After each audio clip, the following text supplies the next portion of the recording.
नमस्कार, आप लाइव बिहार देख रहे हैं। मैं हूं राजमोहन तिवारी।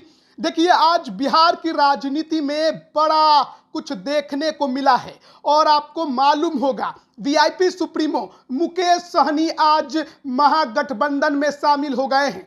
राजद कार्यालय में प्रेस कॉन्फ्रेंस हुआ जहां तेजस्वी यादव, जगदानंद सिंह बैठे थे, बगल में मुकेश सहनी बैठे थे और इसके साथ ही इंडी अलायंस में एक और घटक दल जुड़ गया।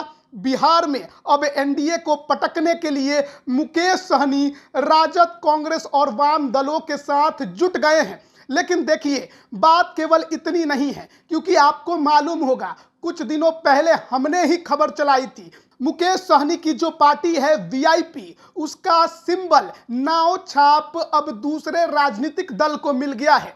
ऐसे में इस बार के लोकसभा चुनाव में अब भले ही पार्टी महागठबंधन में शामिल तो हो गई, लेकिन किस चुनाव चिन्ह पर लड़ेगी, ये बड़े सवाल थे जो अपने आप खड़े हो रहे थे। लेकिन अब इसका भी जवाब मिल गया है, क्योंकि इलेक्शन कमीशन ने अब वीआईपी पार्टी को दूसरा सिंबल अलॉट कर दिया है। देखिए, हम आपको तस्वीरें भी दिखा रहे हैं। मुकेश सहनी की पार्टी विकासशील इंसान पार्टी को इस बार के लोकसभा चुनाव के लिए लेडीज पर्स चुनाव चिन्ह दिया गया है। ये तस्वीर देख लीजिए, क्योंकि इस बार के लोकसभा चुनाव में आपको 3 सीटों पर महागठबंधन के तरफ से मुकेश सहनी की पार्टी लड़ते नजर आएगी। और जब ईवीएम का बटन इनके समर्थकों को, इनके कार्यकर्ताओं को, इनके चाहने वालों को दबाना पड़ेगा, तो उस दौरान नाव छाप नहीं बल्कि लेडीज पर्स छाप को ही दबाना होगा। ये सिंबल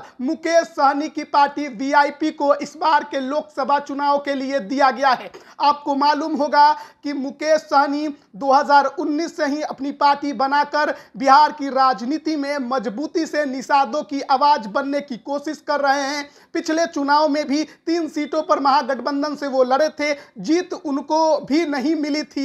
2020 के विधानसभा चुनाव में नाव छाप पर ही वो एनडीए से लड़े, 4 सीटें उन्होंने जीती, लेकिन बाद में सभी विधायक बीजेपी में चले गए। लेकिन इस बार के लोकसभा चुनाव में एक बार फिर से मुकेश सहनी और तेजस्वी यादव की जोड़ी आपको बिहार के 40 सीटों पर देखने को मिलेगी। और इस दौरान महागठबंधन से वीआईपी 3 सीटों पर चुनाव लड़ेगी, जिसमें गोपालगंज, झंझारपुर और मोतिहारी की सीट शामिल है। इन सीट पर वीआईपी के उम्मीदवार उतरेंगे और चुनाव चिन्ह के तौर पर उन्हें लेडीज पर्स दिया गया है। यानी ईवीएम में आपको वीआईपी के लिए लेडीज पर्स का बटन दबाना होगा, तभी मुकेश सहनी की पार्टी को वोट मिलेगा। यह चुनाव चिन्ह अब वीआईपी को दे दिया गया है।